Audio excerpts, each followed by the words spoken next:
an Unspoiled Network podcast. This is Spoil Me, covering Derry Girls, Season 1, Episode 5. In this episode, our little weirdo crew decides that they are going to head out into the country to get away from some apparently volatile protests and parades that are going to be happening. And this makes me ask all kinds of questions. Welcome to Spoil Me.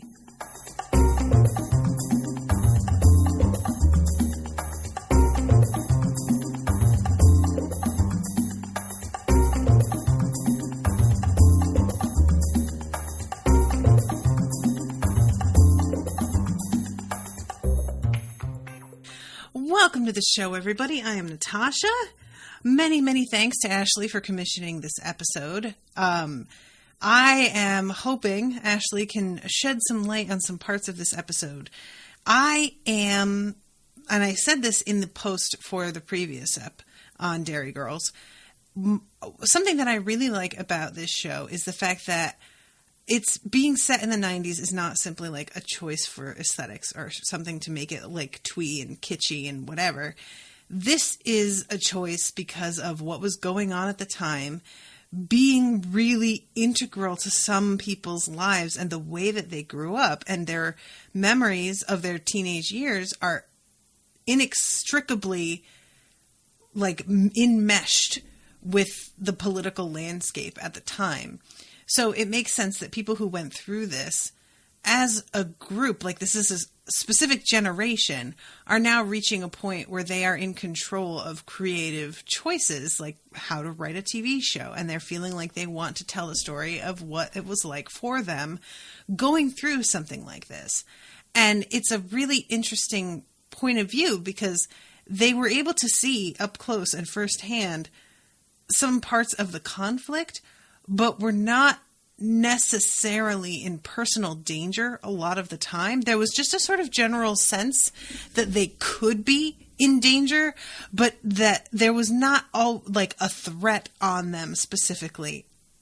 And that is a weird way to grow up, knowing that like, and it's sort of, obviously, it's not really the same because in the United States, what goes on is not for any particular cause. It's just because people are monsters. But I imagine that it's sort of similar to growing up in the past generation in high school in the United States, where like school shootings have just become such a huge part of the landscape, unfortunately, that we are doing active shooter drills as a matter of course in a lot of schools.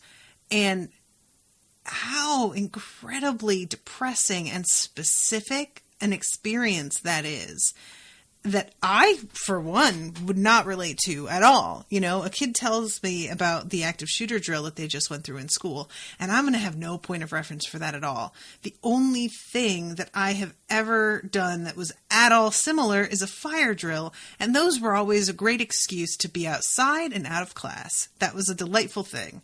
When it's an active shooter drill, I mean, recently, I don't know how many of you heard about this, but there was a drill using teachers, and they actually fired like pellet guns at the teachers' backs and injured them. Like it broke the skin and left welts on their bodies. For what? Like there is no reason that's necessary in training. It's not going to prepare them for actual gunfire, God knows. And this sort of thing is unheard of 10, 20 years ago. I'll say 20 years ago. 10, no. They were already starting to deal with this stuff.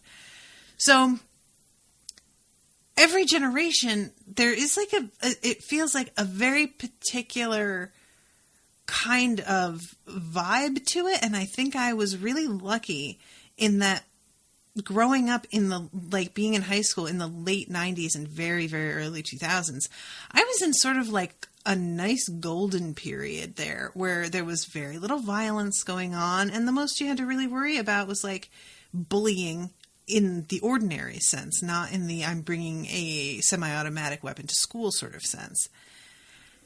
This whole episode is about everybody sort of fleeing town because this parade is about to happen. Ashleigh is saying in the chat, surely at that point it's just assault. I mean, surely that's not what the teacher signed up for. It is not what they signed up for. They did not know this was what was going to happen. And they were taken in groups, and there were teachers in the hallway hearing teachers in the classroom suddenly start screaming, and then they were let in and also shot. It's a big mess. They're basically being sued now, it seems like, which they should fucking be. And I just can't wrap my head around something like this that goes on every year that has such potential to fly out of control. Being just part of the routine. Like, it seems they're all ready to head out and spend the weekend somewhere else because they all know that this can go badly.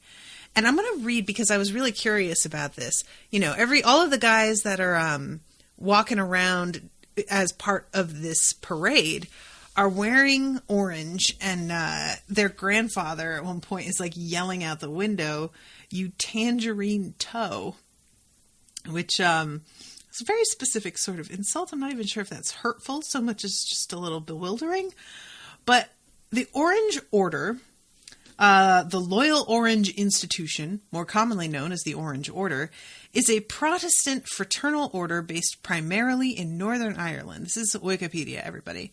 It also has lodges in the Republic of Ireland, a Grand Orange Lodge in the Scottish Lowlands, and other lodges throughout the Commonwealth, as well as in the United States and Togo.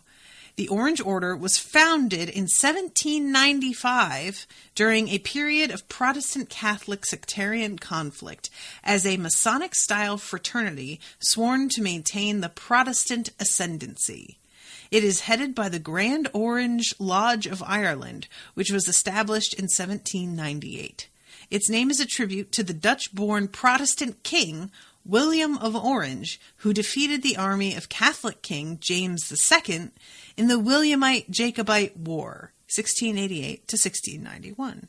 Its members wear orange sashes and are referred to as Orangemen. The order is best known for its yearly marches, the biggest of which are held on or around the 12th of July.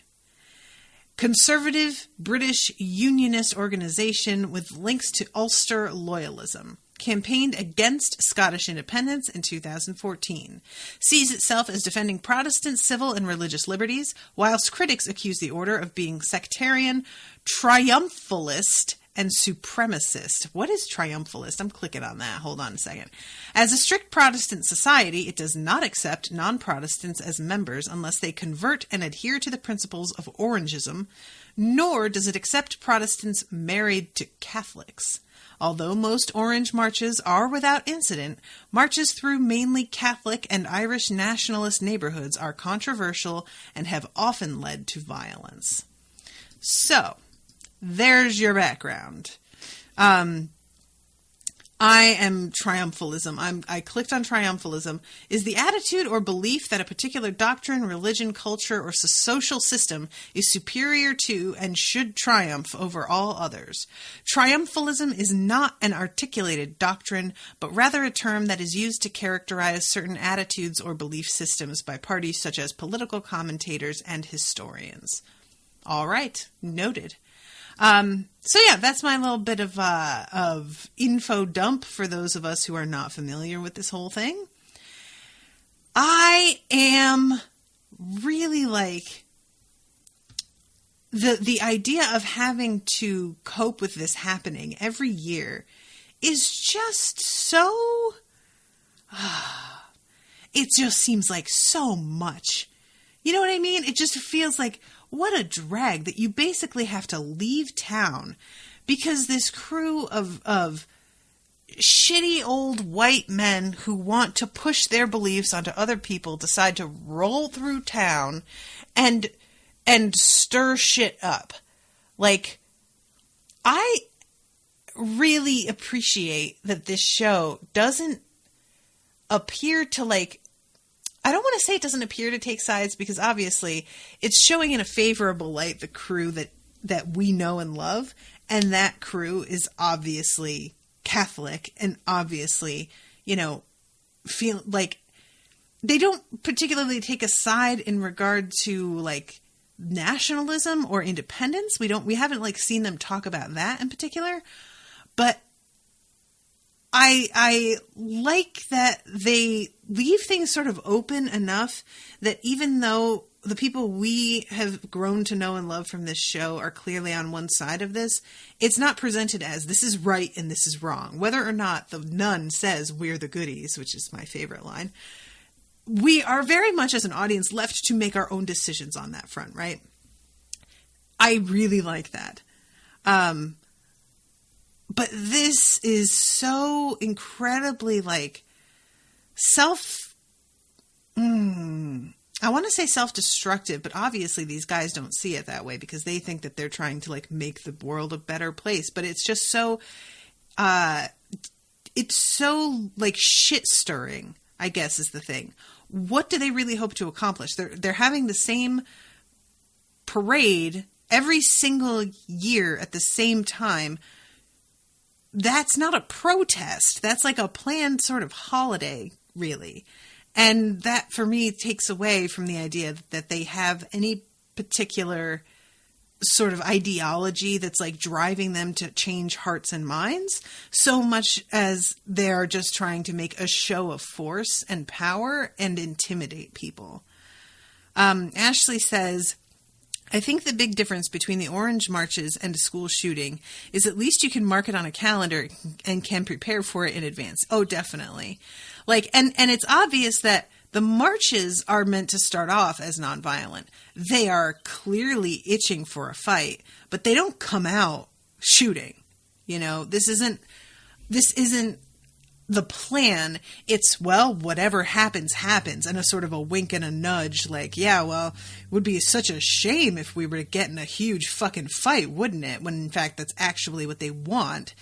Whereas a school shooting, it's just, I am here to kill, and that's it. It's just, so growing up in this sort of environment, in this having a plan to get out of town and everybody being also so eager to leave that they like climb into the car with you, no questions asked, and just head on out is a bummer. It just bums me out that like, this is how we live. Even in a modern society, this is the bullshit that we have to cope with, and I hate it, you know? It's so gross. It's just gross.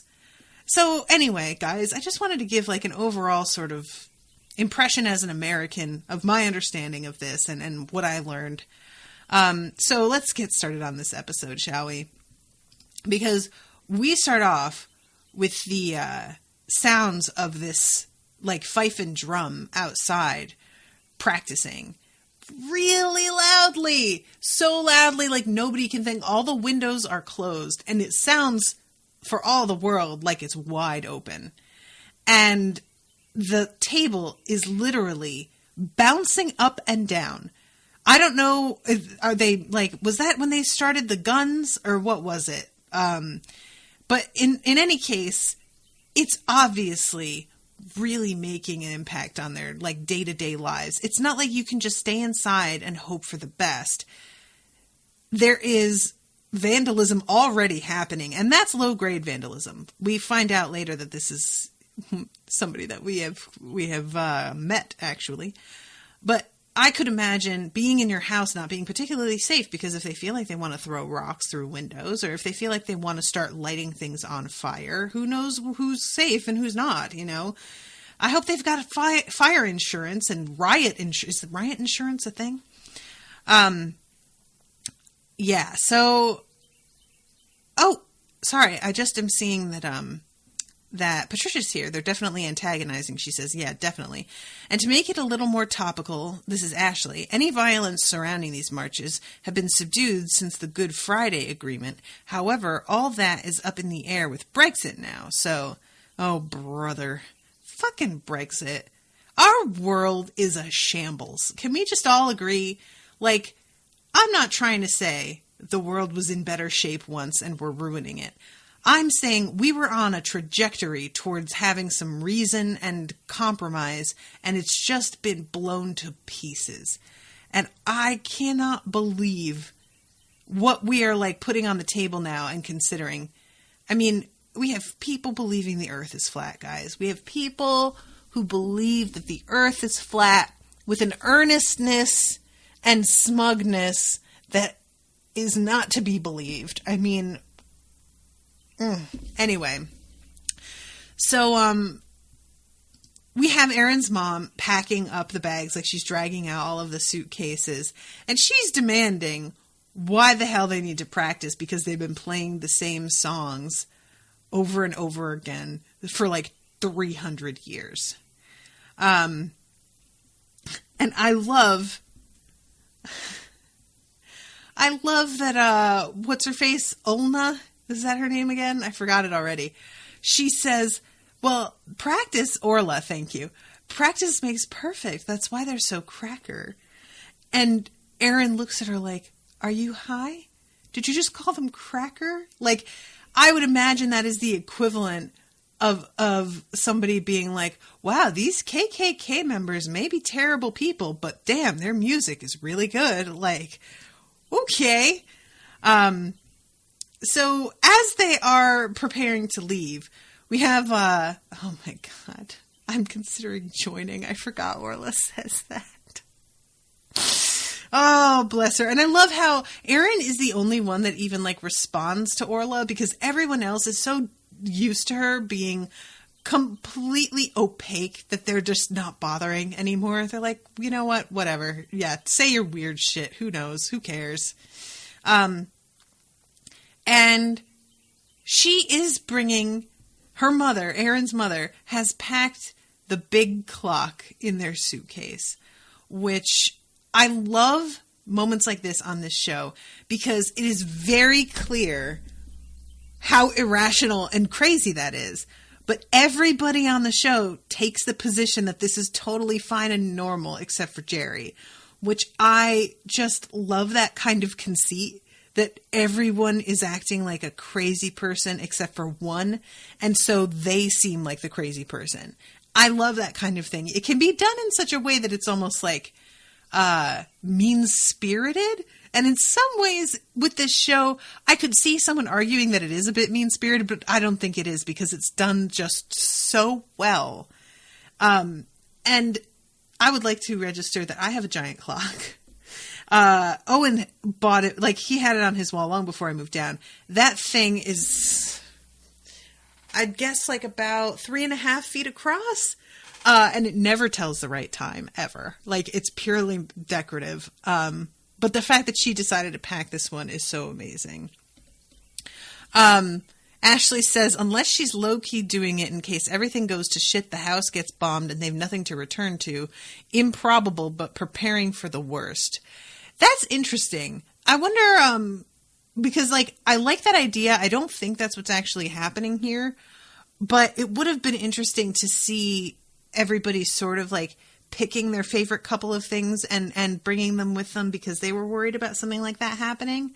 Because I could definitely, like, I personally feel like I would be nervous enough that I would take like my computer, you know, not that they have one in this house, but that sort of thing would probably be at top of my list.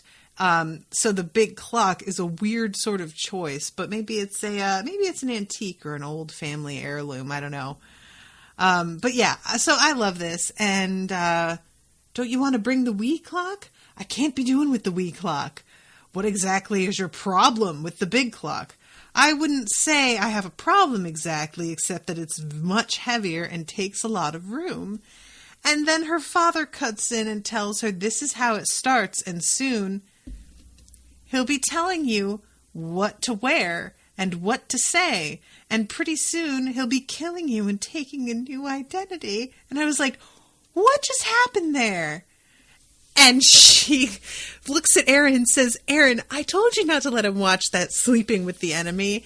I loved that transition because you're listening to this and you're just like, how did he turn that corner? Wait, what? And then you find out that it's just like something that's on his mind. Have you guys ever had that where you like watch a movie about something, a particular like phenomenon or scam or something that's like a growing problem that you like weren't previously aware of, and all of a sudden it's all you can see anywhere at all. Like, I feel like that's become a little bit more of a thing in some ways because of the release of documentaries so much more frequently recently because of Netflix. But I don't watch documentaries because they usually depress me, and I'm going to spend my free time watching something that makes me happy. Thank you very much. But yeah, I love that this is something that like he just puts out there. He's like, well, you know, this thing could happen. Yeah, I've been there with irrational shit. So yeah, this whole thing, them packing and her mother being the one that's like pushing for them to get going, but everybody else in the room is just lounging at the table, feels very true. Her husband tries to pick it up and complains about how heavy it is, and her father comes and lifts it and gives him a very pointed look about how easy it is, and saunters out of the room, really feeling himself, and it is hilarious to me. So then we have Claire come in, and she is flipping out because she's trying to read Moby Dick for school, and she cannot concentrate. And she says, I've read the same paragraph 45 times. Been there. And I can imagine it especially being true with Moby Dick, because I have never read that book, but it sounds like the worst. It sounds like the worst, guys. Oh my God, I swear. I have read portions of it, and I thought I was just gonna die. Like, literally just die from... Have you guys ever read The Pearl by John Steinbeck? Anytime anyone asks me what one of the worst books I've ever read is, that's my go-to. And it's in the same sort of, like, classics, like, category as Moby Dick. And it is just basically, greed causes you to implode on yourself. People are terrible and predators and will kill out of greed, and then they will ruin people's lives, and then you will have nothing. Thank you. We didn't already know that. I guess we needed somebody to write a whole fucking book that I have to read through waiting for something that's revelatory, only to find out that there's nothing new here and it's just about exploiting the poor. Wild. Very helpful. Oh, God. Ashley says, so you're saying not to book it for a Spoil Me episode. If anybody booked Moby Dick, I don't know what I would do. I think I would probably just go ahead and cover it and just be really mean-spirited and sarcastic about it the entire time. It might be fun in its way, actually. But yeah, I think that I would just be like somebody... It also depends on who books it. Like, if they're booking it with a real sincere, like, I know that you don't think you'd like it, but give it a chance. It's a classic for a reason, that kind of thing. I guess I'd be a little bit more respectful about it. But if they booked it and didn't really like specify to me why they chose this book, except that they heard that I had not read it, I would feel free to just tear it up. And I'm wondering if anybody would book a second episode after that, because, you know, you realize that I'm not into something. Like, that's kind of what happened with Iron Druid. I was covering it. I covered the first book and somebody booked the second one. And the second book, there's some like shit in there that made me very angry with the main character. He's presented as like a sort of charming guy, but he's really like kind of a shitty person. However, there's a lot more going on in that book than just him. And there are other characters and other plot points that I particularly enjoy. So I'm a big fan of other pieces of it, but because I didn't like the main character, people basically fell off booking episodes of it altogether because they felt like I just didn't like the guy, and that meant I wasn't going to like the series. And they might be right. I don't know how things go later on, but I personally could not root for the main character and like mean it. I was rooting for people who were thwarting him a little bit because he was such an arrogant asshole that I wanted him to fail just so that somebody could like take him down a notch or two. So yeah, it sort of depends. I feel like some people enjoy me hate reading things, but it depends on if you come into it knowing that's what it's going to be. And I wasn't even hate reading Iron Druid. It was just this one main character that I was just like, no, you're trash. And I stand by that. You know what? There are times where he does well, but mostly I'm disappointed in him. So anyway, don't commission Moby Dick. That's in summary, that's what I'm saying here. So yeah, Claire is really, really frustrated and doing her usual, like, completely, neurotic freak out there. And later on loses her bookmark, and so she's lost her place, and she doesn't, like, she's essentially decides that because she's lost her place, the world is over. It's amazing. Like, you can just, find where you left off. It's okay, but that's not how Claire's precious little mind works. So she asks if she can come with them because she wants to get this reading done and needs to be somewhere quiet. And then we have this whole thing with her Aunt Sarah and the fact that she is a certified psychic. She took a class. She got a certificate in the mail. And as far as she is concerned, that settles the matter.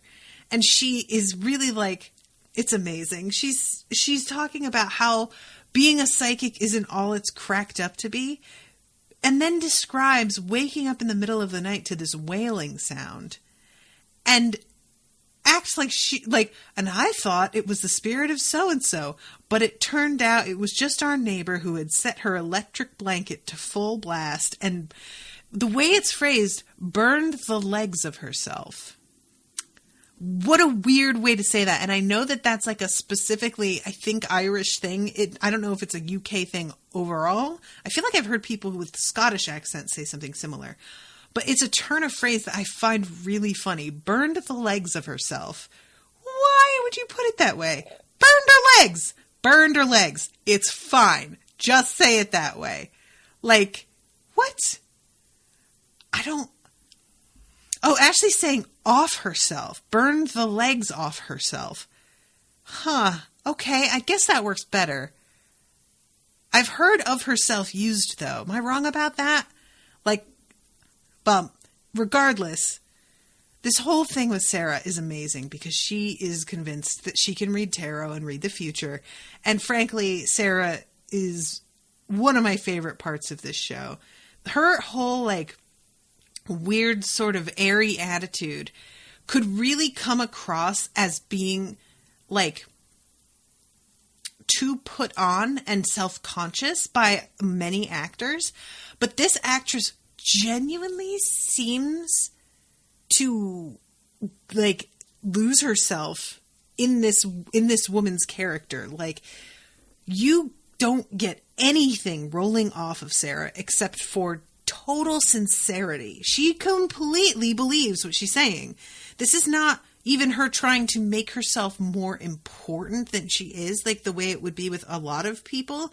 There is an element of that, but you never really feel like it's her trying to act for example, the way that a Professor Trelawney would be like, well, many of you ordinary people don't see what I see, and you have no idea all of the things that I have to deal with from day to day that you silly mortals never have to cope with, and how trying it can be for somebody like me. There's not this martyr complex when she tells this story about how I heard this thing and that being psychic is a lot harder than I expected. There really is, it seems like it's that simple, that she really is just man, this is just a lot, because she so believes in it. She's just this is really a lot more frightening than I really thought it was going to be. Who knew? And I just love her because of that.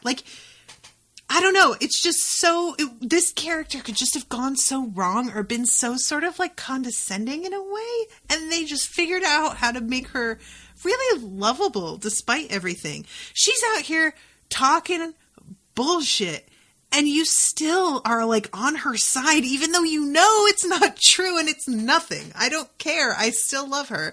And her having Orla as a daughter just makes total sense as well. Like, the whole thing lines up completely.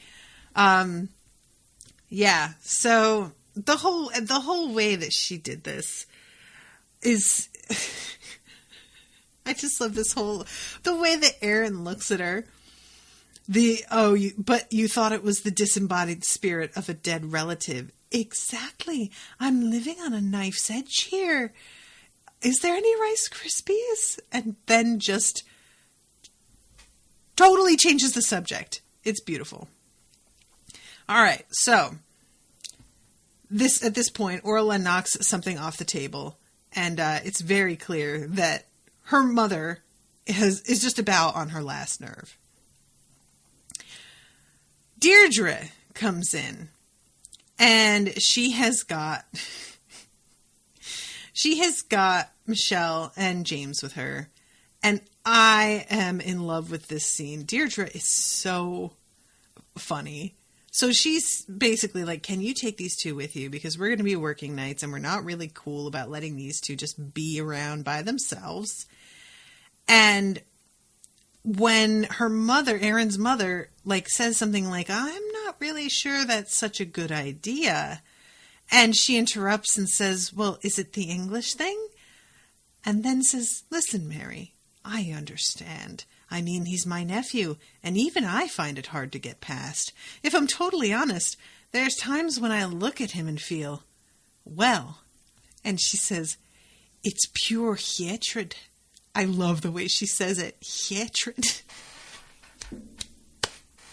So Aaron's mom insists it's not that, to which Deirdre responds, is it because he's gay? Because if that's what you have a problem with, let me tell you, I'm not going to be okay with that. In fact, I'd be very, very disappointed in you. Meanwhile, poor James is over here like, why does everybody think I'm not gay? What the fuck?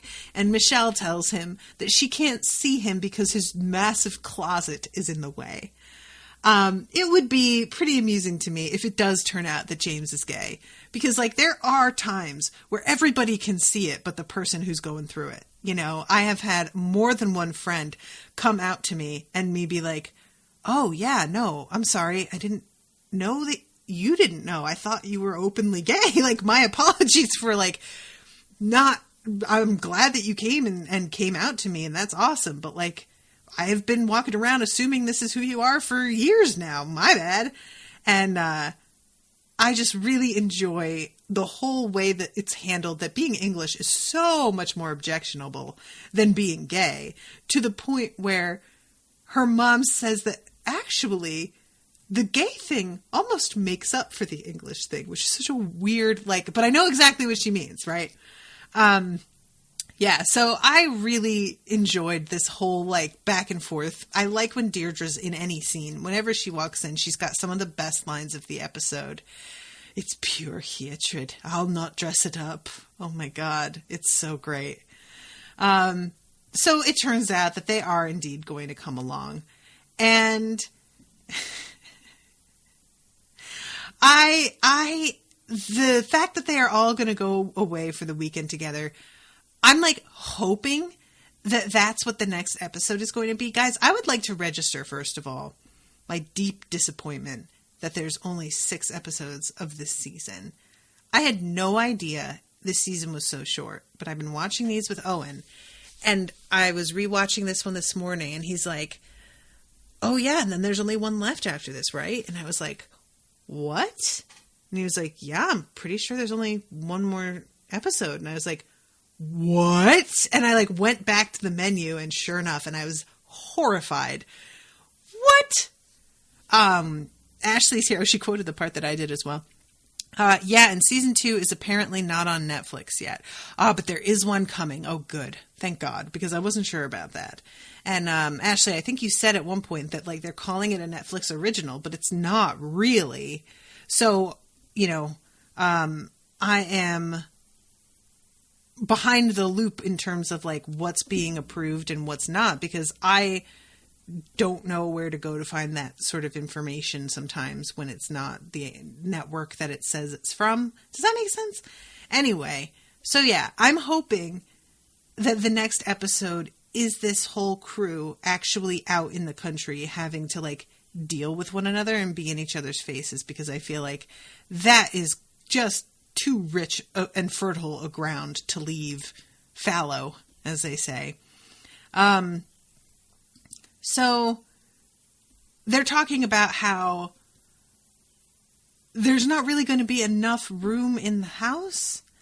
And Grandpa says, oh no, it'll be grand. You ladies can stay in the house and us men will camp outside.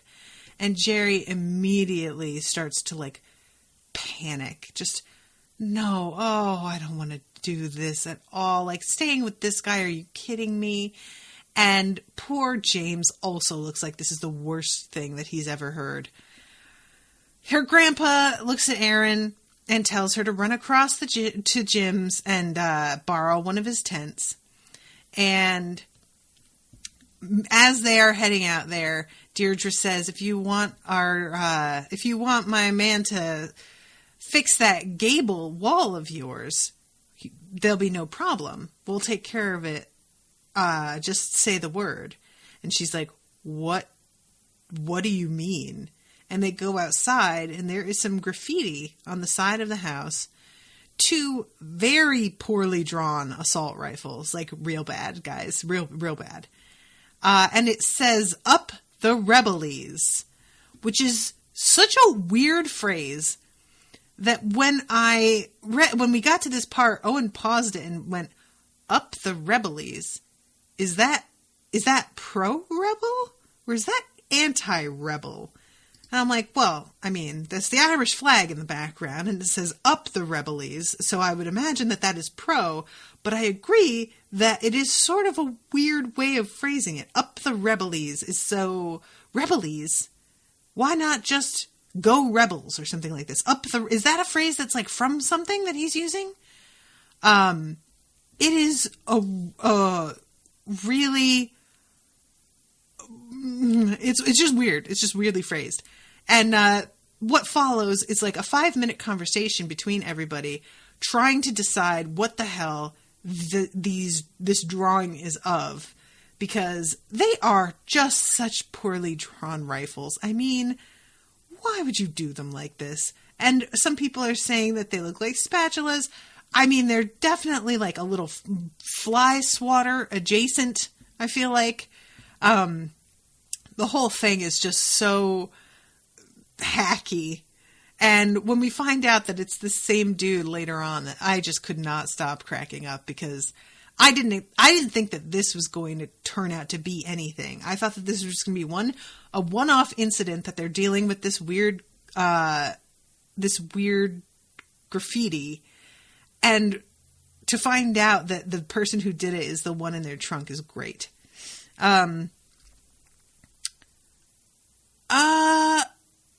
I'm sorry, guys. Ashleigh is saying, maybe it's supposed to be "Up the Rebels," i.e. being short for Ireland. Maybe, but it definitely has an E or an S at the end. So yeah, I don't know. It's, but it's just, maybe it's from something. I'm guessing like it has a vibe to it that it's sort of like old fashioned. So maybe they're quoting something written at another era, you know.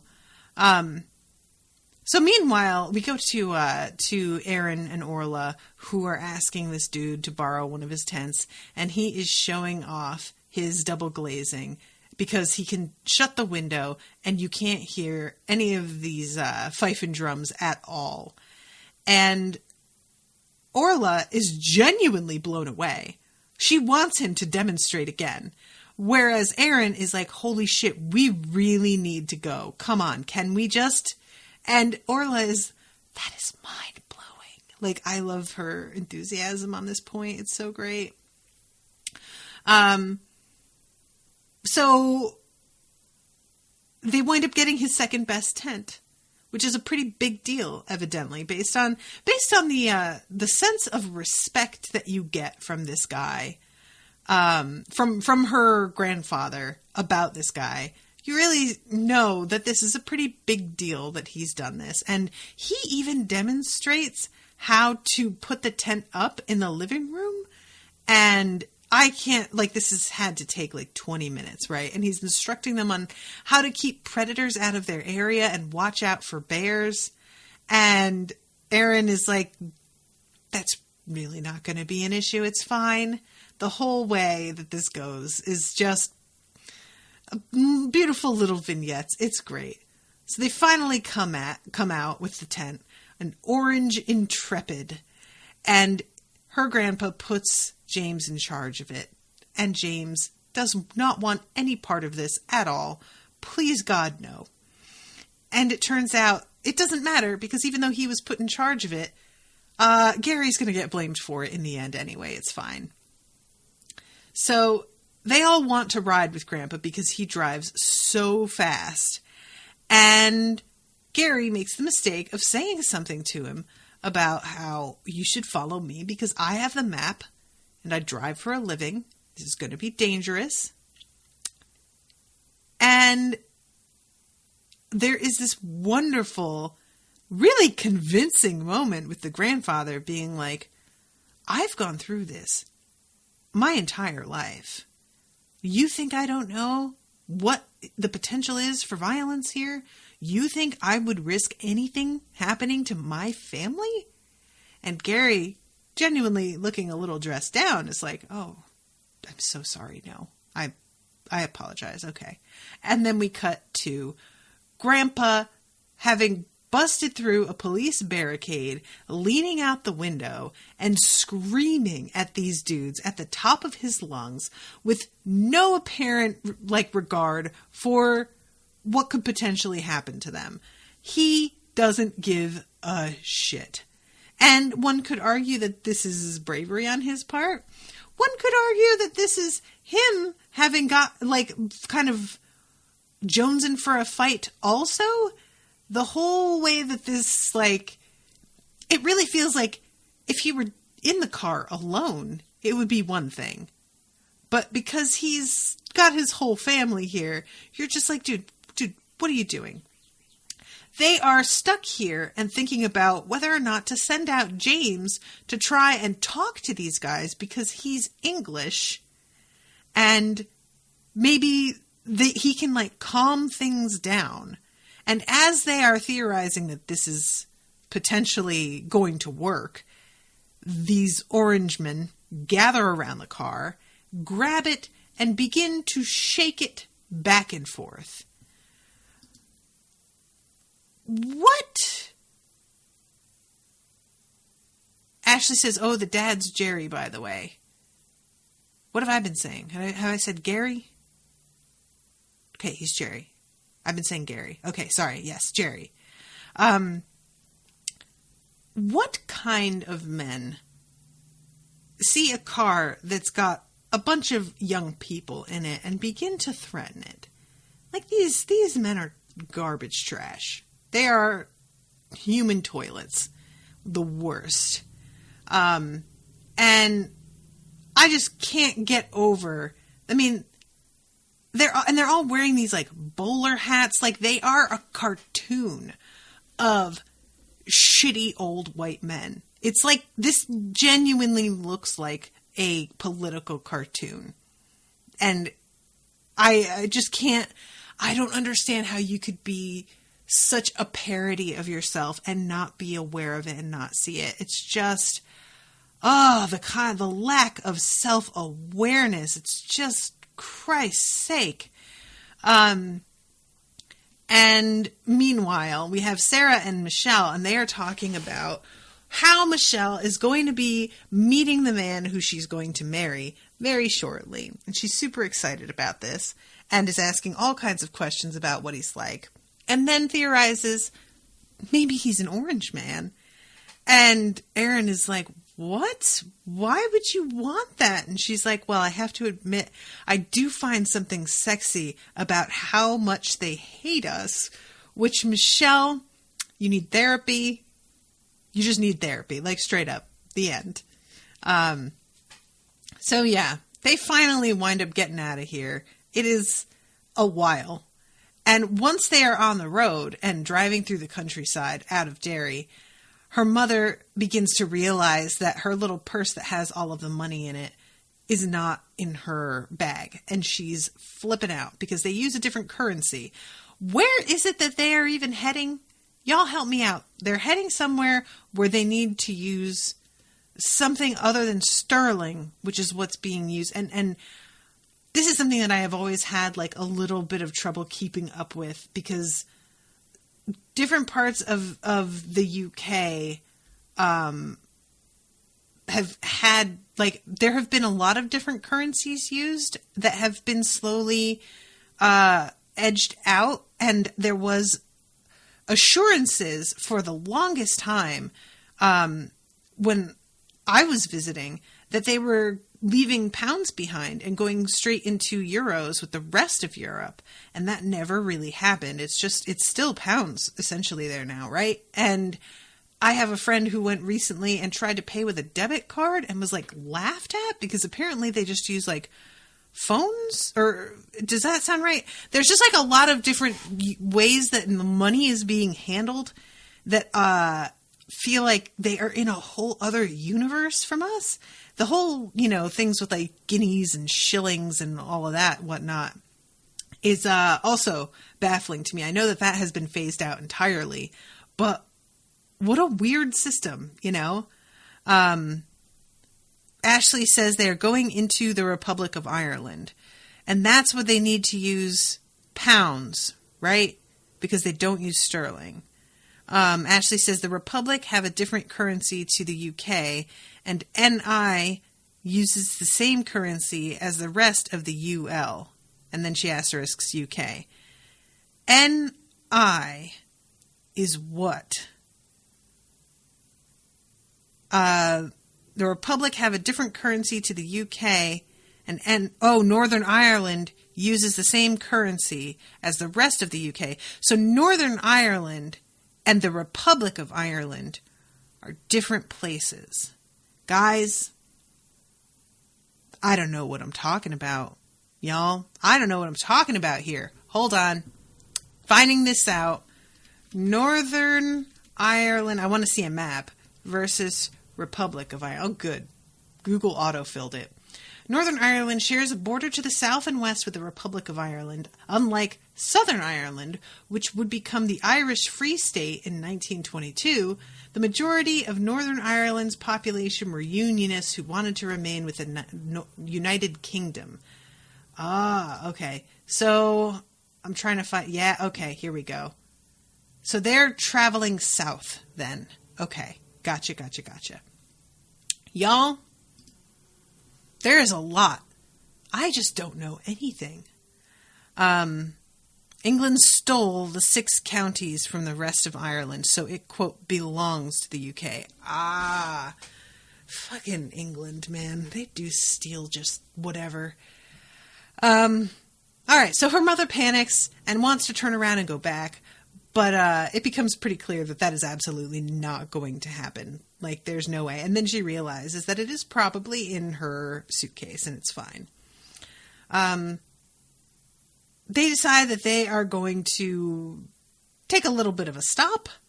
And when they get out and compare what... When they get out and pop the trunk, because I guess she wants to check her purse, there is a dude.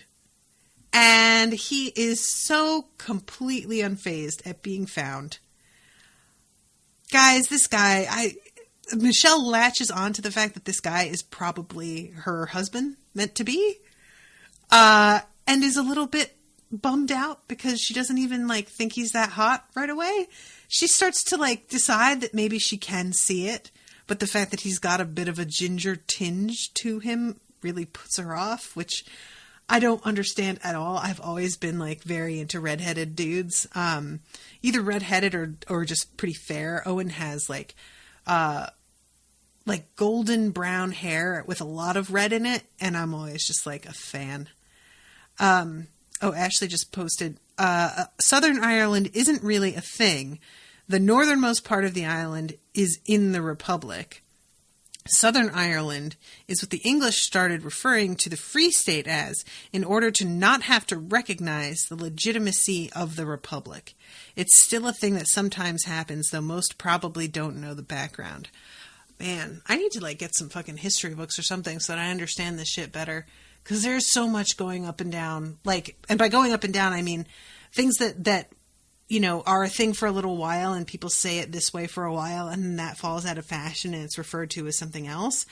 And that's just a thing in history, that can be something that really confuses me when I'm even reading about American history, the way that different things are referred to as different names during different periods, when in fact they are all referring to the same thing. But this is really interesting to me. Yeah, so this guy is just oh, nice to meet you all. Sorry about this. And then just grabs the back of the trunk and pulls it closed again. And they all have to stand there and decide, what they're going to do. And Aaron's flipping out, thinking that this is, the terrible danger that Aunt Sarah had pointed out earlier. And they stop at this diner and are deciding whether or not to take him with them or to, I guess, just leave him here. And he's sitting separately waiting for them to make their decision. And this leads to some of the best scenes because Jerry here is, what's Grandpa's name? Grandpa's basically getting on Jerry's case for being way too easy on the waitress who has terrible customer service and didn't even get his order right and is just basically incredibly unpleasant. And Joe, thank you, Ashleigh. And he is being really pushy with Jerry about the fact that he should stand up for himself and stand up for his family and calls him a wuss. So Jerry, who is very indignant about this, basically dresses down this waitress and it's really, so well done, guys. This is there are moments in this show, and I have my issues with Seinfeld, don't get me wrong, but that show can be so brilliant sometimes. And there are moments in this show that feel very Seinfeld-like, except not as mean-spirited. And this is one of those moments. He calls out this waitress for bringing him the wrong thing, for being really rude, and she apologizes and then begins to cry and says that she got some really bad news today and she supposes she's been sort of distracted and I'm so sorry, and apologizes a couple of times. And I swear to God, it was so... everybody's acting in this moment, her delivery and how pathetic she comes across. It's not a silly, I'm crying in a comedy show. She's genuinely crying like she just found out her mother has cancer and somebody yelled at her at work. This is real, the whole way that this happened. And he gets this look on his face of mortification. She tries to reach and take his glass from him to replace it with a tea, and he tells her not to worry about it, rushes to be no, it's fine. And as soon as she walks away, everybody comes at him saying how that was so unnecessary. I can't believe you did that, Daddy. It's so good. And Jerry just snaps and loses his temper and gets up and is just I'm done with you guys. I can't believe, I can't believe what I am going through, and you never have my back on anything. And then he's like, oh, and by the way, earlier I was being an Australian tourist, and I think my accent was impeccable. And he says something in an Australian accent that I actually do think was pretty good. I'm bad trying to imitate accents. Oh, God, don't even... especially Australian accents have this sort of openness to all the vowels that it's so hard for me to do. And he storms off to the bathroom, at which point he finds out that the paint on the side of the house was done by this dude, because there is the exact same graffiti on the bathroom wall, fresh and still wet. And he's like, oh, fuck. And goes out there and explains to all of them, which is about to turn the tide and have them be never mind, we're just going to leave this guy here. But too late, because they look out the window and he has gotten the second best tent out of the trunk and is waiting for this person who is about to leave. Their trunk is open, and I think he like rigged it. If you guys can tell me if I'm wrong on that, because it looks like the dude tries to bump it closed, like, and it doesn't quite work. And he runs after and jumps into that trunk in a swift movement that is honestly, I admire it. Like, that's pretty respectable, the way he did that. If he can get around as much as he does this way, I'm kind of impressed. The only thing is, there's no way to get out of the trunk at your leisure. If somebody doesn't open it and they get home and they decide to just head inside without opening their trunk, which is something that I do most of the time, he's just stuck in there, I would imagine. There's no way of opening it, right? Ashleigh says, I lost it at the part where they were flipping the coin and were like, who has some real money? Yeah, I could see that. Yeah, they're just the whole way that they're all trying to decide this. And Michelle is just so convinced that this dude is meant to be her husband and comes up to him and is like, listen, the fact that you have a ginger tinge really does turn my stomach, but I can try and make the best of it. And of course, he has no idea what the fuck she's talking about. It's all very good. I enjoyed this deeply. So yeah, he jumps in there and rolls off, and it ends with, and I love that during this whole thing, the, what a man, what a man, what a man, what a mighty good man.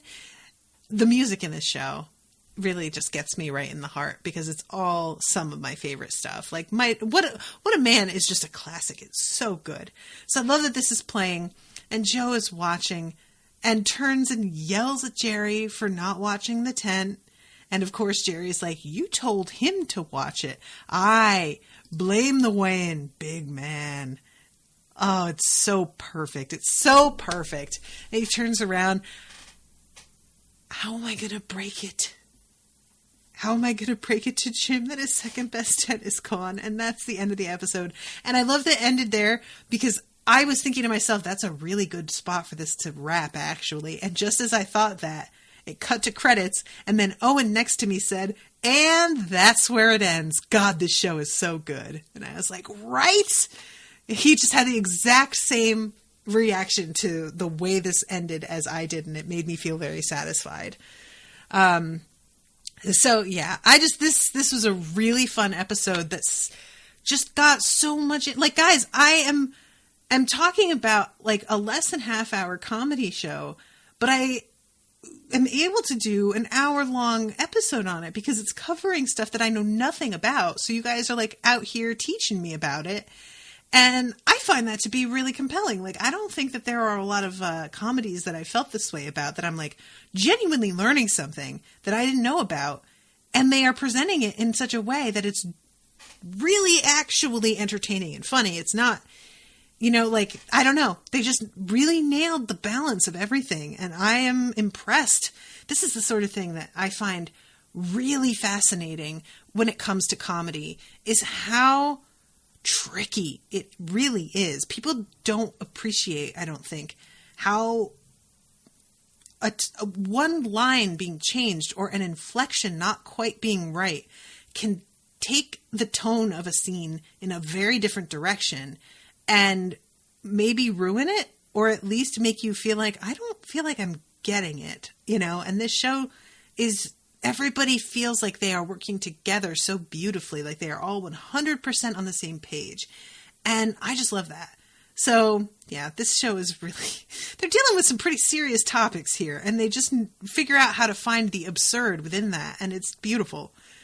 So yeah, Victoria says the music takes this show to the next level. Yes, agree. And Ashleigh says, I'm really glad you two are enjoying it. Yeah, me too. I'm really glad that Owen is as into it as I am, because it being such a, female-led cast, it's not that Owen, has like a misogynistic reaction to that. He's not like, oh, this is for girls. I just wonder sometimes if he'll be able to relate to it the same way that I do. And it's has no effect. It's totally, it's still resonating with him just as well. So yeah, anyway, guys, I'm going to wrap this up. But thank you all so much for coming. I appreciate you all. I hope that you will be able to come and hang out with me for the finale episode, which hopefully I will be covering soon. Thank you again so much to Ashleigh for introducing me to this show. I'm excited about it, and I cannot wait for season 2 to drop. And I'm so glad season 2 is actually coming. Thank God for that. And I will see you all again soon with a new episode. Toodaloo, motherfuckers.